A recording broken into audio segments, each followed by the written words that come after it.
அதனுடைய பொசிஷன் கட்டத்தில் இருக்கக்கூடிய அமைப்பை பொறுத்து பயங்கரம் ஃபியர்னால் தவறான டெசிஷன் எடுக்கக்கூடிய வைக்கிறது.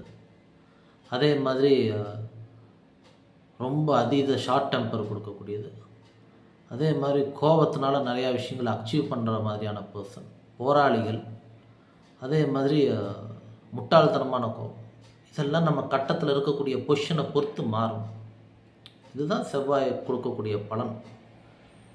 சரி, இந்த செவ்வாய் வந்துட்டு பர்டிகுலராக பார்த்திங்கன்னா மிதுனம் கன்னி லக்னத்துக்கு, மிதுனத்துக்கு 6ஆம் அதிபதியாக வருவார், கன்னிக்கு 8ஆம் அதிபதியாக வருவார். அதனால் அதீதமான மைனஸை பண்ணுறார். அதே மாதிரி செவ்வாய் 8ல், லக்னத்துக்கு 8ல் இருக்கிறப்போ அது சில சிரமங்களை கொடுக்குதுங்க. சரிங்களா?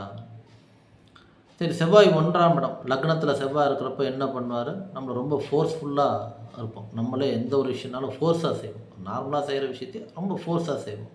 ரொம்ப கோவம், ஷார்ட் டெம்பர் அதிகமாகும்.